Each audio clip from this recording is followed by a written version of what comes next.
Welcome to Web Handling. My name is Dave Roysum. I am super excited to continue Dave's Defect with a discussion of web scratches. This defect is simpler to troubleshoot than many of the others that we've discussed in this series. Still, simpler does not necessarily mean simple. We still have to be careful about definitions and details.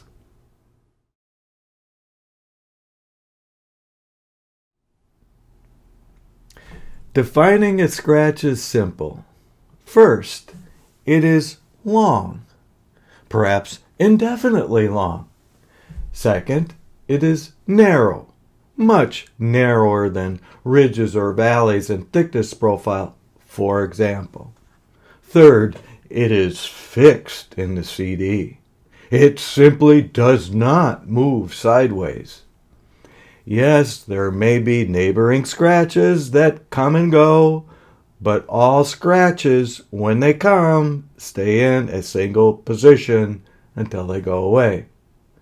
Finally, this is not a coding or other converting or manufacturing streak.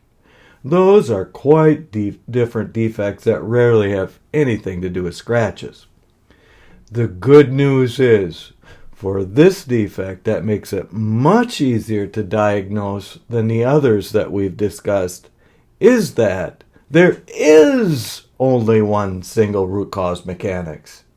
Yes, this single root cause mechanism may have different remedies, but all are under the same overall mechanics description. The root cause is that traction was lost on a roller. You must find that roller and use web handling principles to list remedies to regain traction on that one roller. Thus, before proceeding, it would be a good time to review Module 3 in my award-winning and trademark Web 101 class that has been taken by 5,000 people.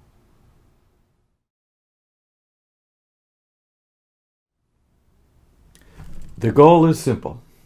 That is to find the roller that lost traction. In my 2-day troubleshooting course, I teach dozens of troubleshooting tools. Here, we will use the binary search to speed up the process of finding the roller that lost traction. Printers use this technique frequently to find which idler roller scratched the printing ink. First, go to the midpoint of the machine or color section. See if the web is scratched. If not, move to the 3/4 point and repeat your inspection of the web and so on. Of course, this tool requires that you either stop the machine or be able to see safely a web defect, such as with a camera. Still, all instruments, sensors, and troubleshooting tools have their applications and their limitations.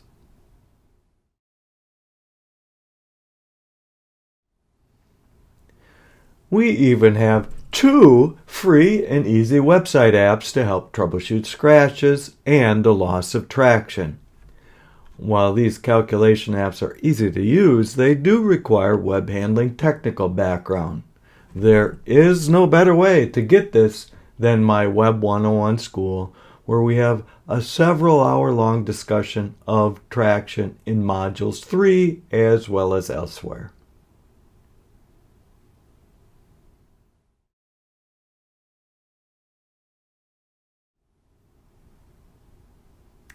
In our Web 101 class, we learned that there are 3 modes of web-to-roller interaction. The applications and laws and behaviors for each are distinctly different. Thus, diagnosis by either calculation, measurement, and/or observation is a necessary first step in web handling controller mechanical design, as well as troubleshooting. Not just scratches, but in fact most things related to web handling.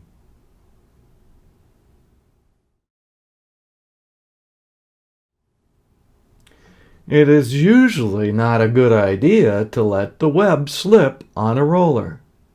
We know that one risk or penalty for letting a web slip on a roller is scratching. However, there are several more, and those risks are even more common and often more serious.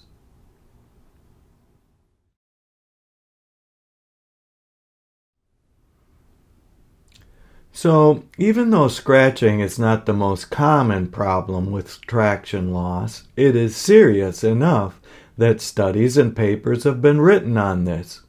Perhaps one of the earliest and still best papers on the subject is by my colleague and co-author Tim Walker.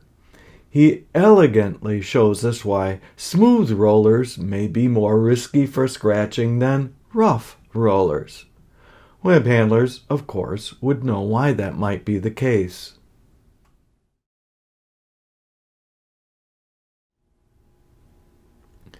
Entire classroom modules and entire book chapters are devoted to clearly defining the several uses of the word traction.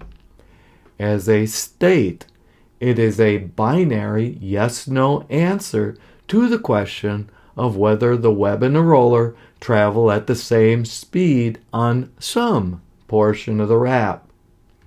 Mechanical and control engineers are probably more interested in traction capacity, which is an analog number for the maximum tension change across the roller that is possible without gross or macro slippage.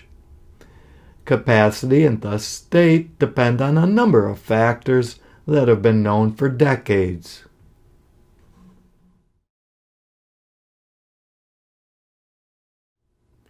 The earliest analytical understanding of traction came from co-opting the century-old band brake law used for sizing belts and pulleys.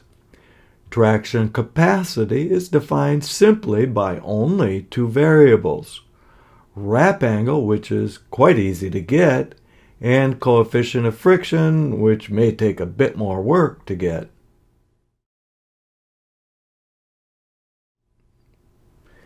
An absolutely key concept that may be absolutely confusing to many people who have not went to school in web handling is the extremely important differences between micro and macro sliding.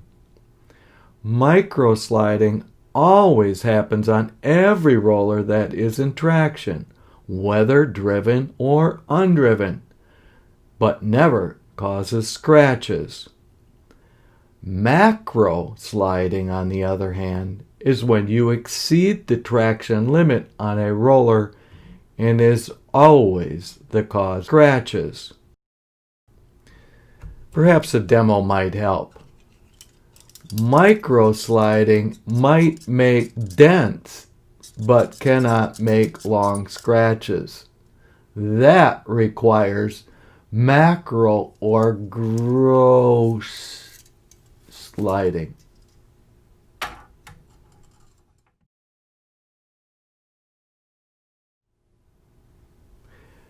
We have just barely scratched the surface, excuse the bad pun, on this outline of traction loss and thus scratches. But we do not need to do any more here.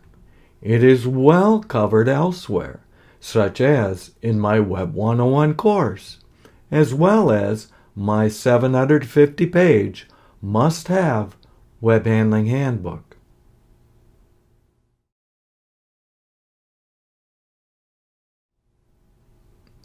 Thank you so very much for joining me in this defect solving and defect preventing series.